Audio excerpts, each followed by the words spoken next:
Hello guys, कैसे हैं आप सब लोग। आई होप आप सब लोग बिंदास होंगे और मैं भी हूँ एकदम फर्राट। तो बेटा आई होप कि आप लोग अच्छी प्रिपरेशन कर रहे होंगे। और आज 7 तारीख हो चुकी है, 9 तारीख को आपको पेपर होना है क्लास 12 सीबीएसई बोर्ड मैथ्स का। तो गाइस बिल्कुल अपनी तैयारी को ताबड़तोड़ रखिए, ठीक है। और पेपर को आप फोड़ कर आओगे, मुझे पता है।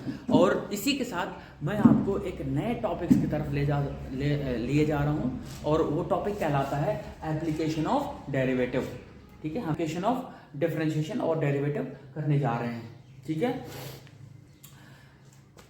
तो बेटा अगर हम बात करते हैं कि सबसे पहला टॉपिक इसका है रेट मेजर, मतलब किसी एक के चेंज होने से दूसरे में क्या प्रभाव पड़ रहा है उसकी बात होती है रेट मेजर की। ये इसके क्वेश्चंस बेटा आपको फिजिक्स में भी मिलते हैं, ठीक है। फिजिक्स में भी काफी आपको देखने को मिलते हैं।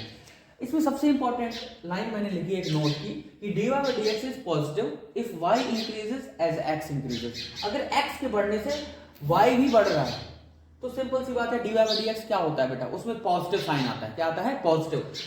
इन द सेम वे वो नेगेटिव होगा। कैसे? अगर y डिक्रीज करे, y जो है आपका डिक्रीज करे x के बढ़ने से, x के बढ़ने से y क्या है? डिक्रीज करे बेटा, तो सीधा सीधा आपको समझ में आना चाहिए वो नेगेटिव आता है, ठीक है। बेसिक सा है, ठीक है। तो उसी एप्लीकेशन पे आप क्वेश्चन देखिए। A stone is dropped into a quite lake and waves moves in a circle at a speed of 4 centimeter per second. At that instant when the radius of the circular wave is 10 centimeter, how fast is the enclosed area increasing? Very important, अच्छा question है, conceptual सवाल है, basic सा है, MCQs में आपको मिल सकता है। कह रहे एक पत्थर को हमने क्या है कि लेक में डाला, तो बेटा आप सिंपल सी बात है जब लेक में डालेंगे तो उसमें वेव्स बनती हैं, ठीक है। वेव सर्कुलर वेव्स बढ़ती चली जाती हैं, ठीक है। तो कह रहा है वो जो वेव मूव कर रही हैं वो उसकी स्पीड है 4 सेंटीमीटर पर सेकेंड। ये रेट दे रखा है किसका? वेव्स की मूव करने का। तो आपको ये चीज क्लियर होनी चाहिए बेटा। अगर मैं सॉल्यूशन करूं तो आपको ये चीज क्लियर होनी चाहिए कि सिंपल सी बात है जो वेव्स बनेगी, ठीक है, वेव्स बनती चली जाएंगी तो उसमें सिंपल सी बात है सर्कुलर वेव्स होगी तो उसमें रेडियस आर होगा। सिंपल सी बात है, सर्कल में रेडियस होगी तो उसकी रेडियस है आर। तो मैंने कहा ये जो हमें दे रखा है, ये हमें दे रखा है रेट, तो रेट दे रखा है तो D R by D T जो होगा सिंपल सी बात है वो दिया है 4 सेंटीमीटर पर सेकेंड। जैसे जैसे समय बढ़ रहा है तो बेटा रेट भी बढ़ रहा है, मतलब जैसे जैसे समय बढ़ रहा है बेटा तो वैसे ही रेडियस भी बढ़ रहा है, क्योंकि वेव्स क्या होती है, बढ़ती चली जाती है, ऐसे बढ़ती चली जाती है। तो सिंपल सी बात है टी के बढ़ने से रेडियस भी बढ़ रहा है, तो सिंपल आप कह सकते हो सर पॉजिटिव लेंगे। क्यों पॉजिटिव लेंगे? अभी मैंने आपको पहले बताया था, ठीक है। आप इसको पॉजिटिव लोगे, ठीक है। अब वो कह रहा है how fast is the area increasing, area किस रेट से बढ़ रहा होगा। बहुत बेहतरीन सर, आप ध्यान से सुनिए कि आपको पता है कि जो एरिया होता है सर्किल का वो होता है पाई आर स्क्वायर, राइट। तो हमें उसका रेट पूछ रहा है हाउ फास्ट, ठीक है। तो रेट हमेशा बेटा टाइम के रिस्पेक्ट में होता है, ये आपको ध्यान रखना है, ठीक है। रेट का मतलब ये होता है कि विद रिस्पेक्ट टू टाइम। तो मुझे क्या करना पड़ेगा, इसको मुझे डिफरेंशिएट करना पड़ेगा with respect to time, differentiate with respect to time. I hope आपको समझ में आया होगा। तो आप देखिए यहां पर D A by D T is equal to pi, बेटा आपका कांस्टेंट है तो कांस्टेंट आप बाहर कर सकते हो। आर स्क्वायर का टी के रिस्पेक्ट में क्या होगा, आपने कहा 2r into d r by D t. आपने कहा ठीक है सर। कह रहा है आप इसका एरिया किस रेट से इंक्रीज कर रहा है वो बता दो, जब रेडियस ऑफ सर्कुलर वेव दे रखी है 10 सेंटीमीटर, मतलब आपको r बराबर 10 सेंटीमीटर यहां पर दे रखा है। कुछ नहीं वैल्यू बेटा, वैल्यू पुट करनी है, पाई इंटू 2 इंटू आर है 10, और बेटा D R by D T आपका 4 है, ठीक है। तो देखो 10 चौको 40 दूनी 80, ये बेटा 80 आया। इसकी यूनिट क्या होगी, इसकी यूनिट क्या होगी, तो मैंने कहा बेटा एरिया है तो यूनिट होगी सेंटीमीटर स्क्वायर पर सेकेंड। तो ये आपका D A by D T निकल चुका है जब रेडियस आपका 10 सेंटीमीटर है। आई होप ये सवाल आसानी के साथ आपको समझ में आया होगा, ठीक है। अब हम चलेंगे अगले क्वेश्चन की ओर। तो बच्चों ये आपको एक इंपॉर्टेंट सवाल, दूसरा सवाल लेकर आया हूं मैं, ठीक है, रेट मेजर का। The length x of a rectangle is decreasing at the rate of 3 centimetre पर मिनट, ठीक है, and the width y is increasing at the rate of 2 centimetre पर मिनट।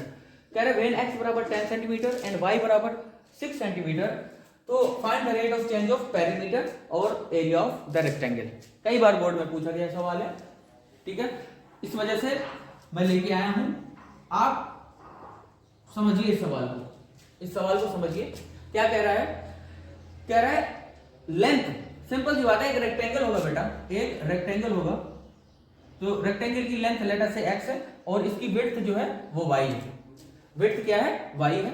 वो कह रहा है जो लेंथ है वो डिक्रीज कर रहा है, डिक्रीज कर रहा है, डिक्रीज कर रहा है किस रेट से? 3 सेंटीमीटर पर मिनट से।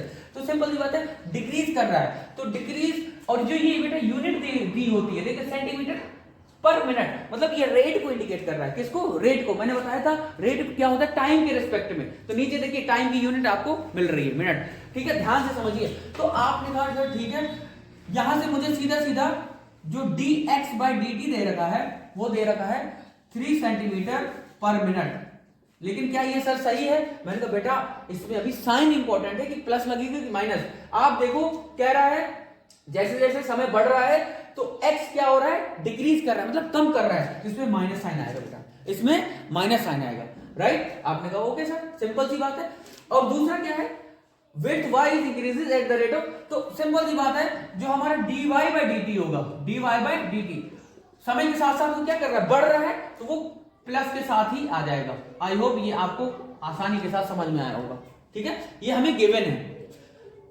बच्चों को परेशानी यही होती है कि हम कैसे ये फॉर्मुलेट करें, ये फॉर्मुलेट कैसे करें, dx/dt क्या है, dy/dt क्या है, ये फॉर्मुलेशन बहुत इंपॉर्टेंट है। अगर आपने ये सही फॉर्मुलेट कर लिया तो बेटा कुछ नहीं होता, आपको बेसिक 10th और 9th में जो फॉर्मूला पढ़ के आए हो, पेरीमीटर और एरिया ऑफ रेक्टेंगल, वही यूज करना है, ठीक है।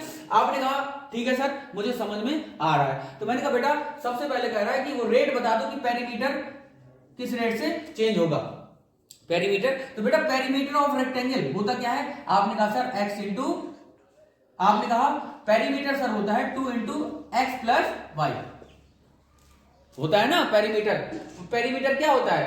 आप कहते हो 2 इंटू एल प्लस बी, ठीक है। पेरीमीटर मतलब sum of all sides of rectangle, sum of all sides करोगे तो 2 टाइम्स एक्स प्लस वाई आ जाएगा, सीधा सीधा देख लो यहां पर, ठीक है। तो अब मैंने कहा टाइम के रिस्पेक्ट में डिफरेंशिएट करो, तो ये आ जाएगा 2 टाइम्स। अब ये x को t के रिस्पेक्ट में डिफरेंशिएट करेंगे तो dx/dt, और y को टाइम के रिस्पेक्ट में डिफरेंशिएट करेंगे तो dy/dt, ठीक है बच्चों। तो आपने कहा ठीक है सर, तो मैंने कहा देखो यहां पे वैल्यू पुट कर दो, dx/dt की वैल्यू आप ऊपर ये दी हुई है -3 और प्लस dy/dt की वैल्यू है 2, ठीक है। यहां से आपका ये मिला 2 इंटू -1, तो ये आ गया -2। अब पेरीमीटर है तो सिंपल सी बात है, पेरीमीटर में आपकी यूनिट क्या आएगी? आपने कहा सर सेंटीमीटर पर मिनट। तो सर ये माइनस साइन क्या इंडिकेट कर रहा है? मैंने कहा बेटा इसका मतलब ये है कि समय के साथ साथ पेरीमीटर भी घट रहा है, पेरीमीटर क्या हो रहा है? घट रहा है, ठीक है। माइनस में का साइन यही इंडिकेट कर रहा है, कोई बात नहीं, लाइक पेरीमीटर इज डिक्रीजिंग, ठीक है, as the time increases. Clear है? आपने कहा ओके सर। बी पार्ट, मैंने कहा देखो अब वो एरिया ऑफ रेक्टेंगल की बात कर रहा है, तो एरिया को मैंने ए मान लिया, और एरिया ऑफ रेक्टेंगल जो होता है वो होता है x इंटू वाई। आप जानते हो l इंटू बी होता है, तो एरिया x इंटू वाई मैंने कर दूं क्योंकि मैंने यहाँ पर x और y मान रखे हैं। मैंने कहा डिफरेंशिएट कर दो विद रिस्पेक्ट टू t, तो बेटा यहाँ पर क्या लगेगा? प्रोडक्ट रूल लगेगा। कौन सा रूल? Product rule. सिंपल सी बात है, प्रोडक्ट रूल में आपने पहले x को करोगे, तो x को करोगे तो dx/dt, y को ऐसे रख रहने दिया, प्लस फिर x को ऐसे रख रहने दिया, y को कर दिया। कह रहा है बता दो एरिया जब आपका x जो है 10 सेंटीमीटर है, y 6 सेंटीमीटर है, तो यहां पर x और y की वैल्यू दे रखी है बेटा। तो आप कुछ नहीं, आप सीधा सीधा मैं यहां पे लिख दे रहा हूं, आपको पुट करना है x बराबर 10 सेंटीमीटर और y बराबर 6 सेंटीमीटर, ठीक है। तो यहां पे dx/dt, आपको dx/dt अभी आप निकाल के dx/dt आपको पता है -3 इंटू वाई कितना है बेटा? आपने कहा सर 6, प्लस एक्स कितना है सर, मैंने कहा 10, और dy बाई डी टी कितना है, आपने कहा 2। ठीक है, तो यहां से देखो माइनस का 18 प्लस 20, ये आ गया बेटा 2 सेंटीमीटर स्क्वायर पर मिनट। क्योंकि ये एरिया का रेट है तो सिंपल सी बात है, area square metre centimetre square आएगा और पर मिनट, तो ये dA बाई dt आपने निकाल लिया है। तो यहां से आप कह सकते हो sir, as the time passes, as the time increases, area is also increases. ठीक है, इस वजह से ये इसमें प्लस साइन आया है। बहुत ही अच्छा, बेहतरीन और इजी सवाल है ये। ठीक है, अब हम चलेंगे नेक्स्ट क्वेश्चन की ओर। Thank you so much. So बच्चों, यहां पर अगला सवाल है, a particle moves along the curve 6y बराबर x cube plus 2, find the points on the curve at which the y coordinate is changing 8 times as fast as the x coordinate. तो ये थोड़ा सा और ही अच्छा सवाल है। ठीक है, थोड़ा सा समझना होगा इसमें। आपको गिवन क्या है पहले उसको लिखते हैं, फिर हम सॉल्व करने की तरफ बढ़ते हैं। आपको एक पॉइंट बताना है कर्व में। कर्व कौन सा है, ये वाला, ये कर्व है। ठीक है, वहां पे पॉइंट बताना है जहां पर y कोऑर्डिनेट जो है वो चेंज हो रहा होगा कितना, 8 गुना, किससे, x कोऑर्डिनेट से। ठीक है, तो इसका मतलब हमें इट इज गिवन क्या, कि जो dy बाई dt है बेटा, dy by dt is changing 8 times as fast as dx by dt। बेटा ये हमें क्वेश्चन में गिवन है, ये एक इंपॉर्टेंट की पॉइंट है जो आपको गिवन है। ठीक है, अब यहां से अगर ये आपको दे रखा है तो बस इसी को यूज करना है। आपके पास कर्व कौन सा है, कर्व है आपके पास 6y is equal to x cube plus 2। ठीक है, मैंने कहा डिफरेंशिएट कर दो इसको विद रिस्पेक्ट टू टाइम। तो बेटा यहां से आ जाए 6 into d y by D T is equal to 3 into x square D x by D t plus 2। और डिफरेंशिएट कर रहे हैं तो 2 का डेरिवेटिव बेटा 0 होगा, क्योंकि आपको पता है 2 क्या होता है, एक कांस्टेंट है, उसका डेरिवेटिव हमेशा 0 आता है। अब कुछ नहीं करना बेटा, सिंपल सी बात है, जो यहां पे दे रखा है उसको यूज कर लेना है। ठीक है, फ्रॉम फर्स्ट मैं d y by D t की जगह ये लिख सकता हूं, तो 6 into 8 d x by D t, मैंने बेटा इस d y by D t की जगह ये वैल्यू पुट कर दी है, ध्यान दें यहां पर। ठीक है, is equal to 3x square D x by D T, दोनों side D x by D T, D x by D T cut चुका है। ठीक है, ये आपको हो गया 3 2 जा 6। ठीक है, ये हो गया आपका, ये एक्स स्क्वायर है, इधर 16 है, तो मैं x square is equal to 16 लिख सकता हूं। ठीक है, तो बेटा x बराबर आपका प्लस माइनस 4 आएगा, x बराबर प्लस माइनस y कितना आ रहा है। ठीक है, तो मैं एक बार देखता हूं, प्लस 4 मैंने लिया, मैंने प्लस 4 लेके किया, इसमें मैं रख रहा हूं। ठीक है, तो प्लस 4 को लेके किया तो ये आ जाएगा 6y बराबर 4 चौको 16 चौको 64 प्लस 2, तो ये हो जाएगा 66 और ये हो जाएगा y। तो बेटा यहां से कटा, y बराबर आपका 11 आ गया। ठीक है, in the same way minus 4 लेके मैंने एक बार किया, तो देखिए ध्यान से, तो 6y बराबर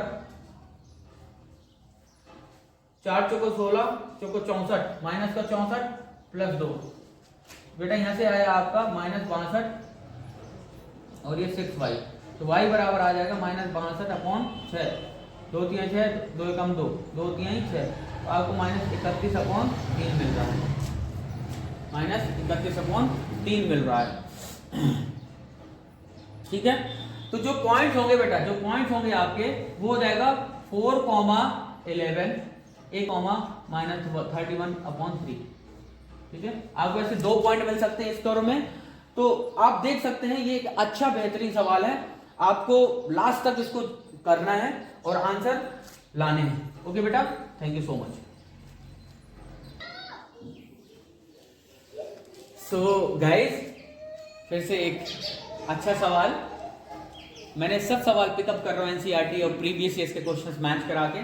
काफ़ी मेहनत करनी पड़ रही है मुझे फिलहाल, बट मैं मेहनत करता रहूँगा, हिम्मत नहीं हारूंगा जब तक आप लोगों को एक अच्छा कंटेंट और अच्छा आप लोगों का रिजल्ट ना आ जाए। मैथ्स में आप मेहनत करिए और लगे रहिए गाइस। यहाँ पर देखिए कह रहे थे टोटल कॉस्ट, जो फंक्शन है कॉस्ट का सी एक्स दे रहे in rupees associated with the production of x units of an item is given bye, उसने दे दिया एक फंक्शन टाइप का दे दिया सी एक्स का, ठीक है। इसको बोल रहा है वो टोटल कॉस्ट, और वो क्या है एक्स पे डिपेंड कर रहा है, ठीक है। आपने कहा ठीक है सर। कह रहा है find the marginal cost. Marginal cost का मतलब क्या है, वो कह रहा है मार्जिनल कॉस्ट का मतलब ये है बेटा कि हमें rate of change of total cost with respect to the outcome, with respect to the total output हमें निकालना है, ठीक है। Find the marginal cost when 3 units were produced, where by marginal cost we mean the instantaneous rate of change of total cost at any level of output, ठीक है। तो बेटा ध्यान से देखो, अगर मैं बात करूं, ठीक है, मैंने फंक्शन लिखा बेटा, इसमें क्वेश्चन में खास बात क्या है कि सवाल बड़ा दिखता है लेकिन इसका जो सॉल्यूशन है वो छोटा है। ध्यान से देखिए, मैंने टोटल कॉस्ट का जो फंक्शन था मैंने वो लिख लिया 0.005x cube minus 0.02x square plus 30x plus 5000, ठीक है। आप ओके, मेरा आउटपुट क्या है, कह रहा है with the production of x units of an item. हम ये x यूनिट्स जो है ये आइटम एक्चुअली में आइटम्स है कि कितने यूनिट्स की, मतलब ये प्रोडक्शन जो हो रहा है बेटा, ये जो टोटल प्रोडक्शन हो रहा है वो फंक्शन है x का, ठीक है। तो यहां पर हमें निकालना क्या है, हमने निकाला dc अपॉन dx, बेटा इसी को बोलते हैं मार्जिनल कॉस्ट, इंपॉर्टेंट, इसी को हम बोलते हैं मार्जिनल कॉस्ट।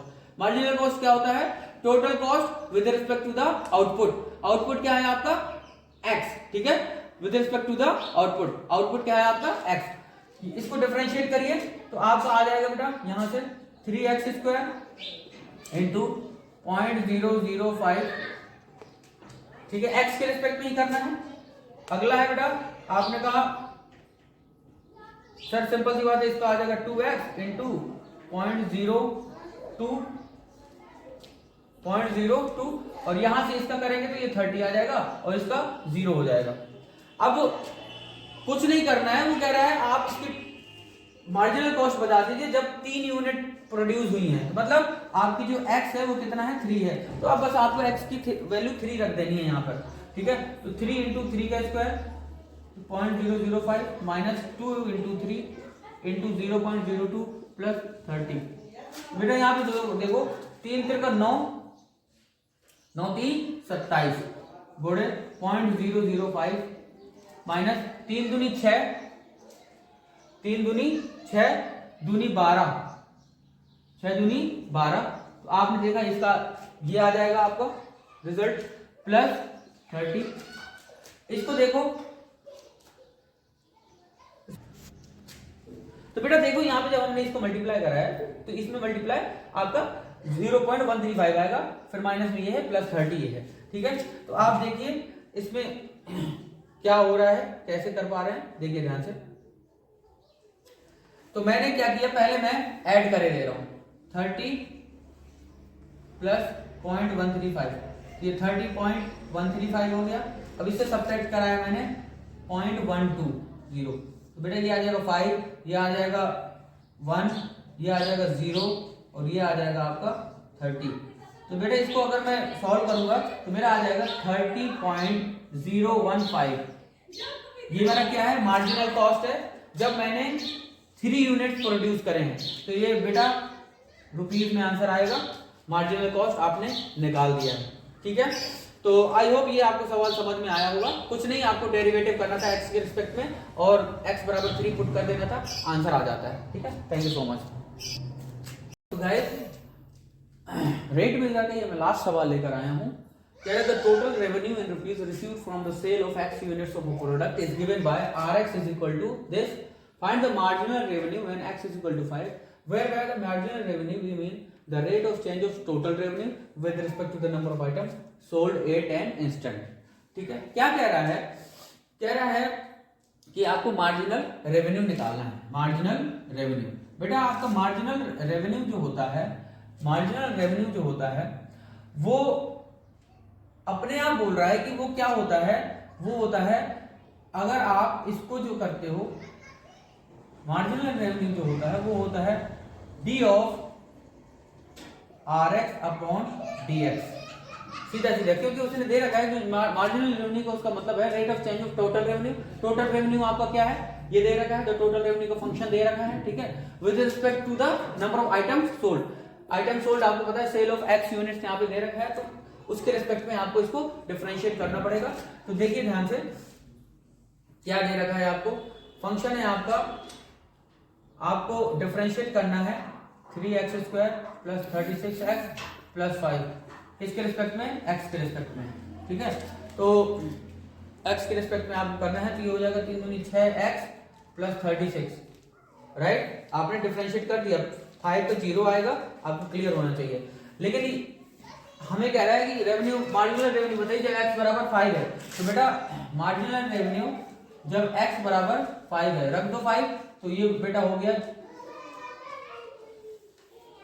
तो 6 5 30 plus 36 is equal to 30 is equal to 66, कितना आ जाएगा 66। तो इतने रुपीज बेटा उसका मार्जिनल रेवेन्यू होगा, ठीक है, पता होना चाहिए आपको, वो उसमें आपको सीधा सीधा दे रखा है। Thank you so much, right, thank you. ये आप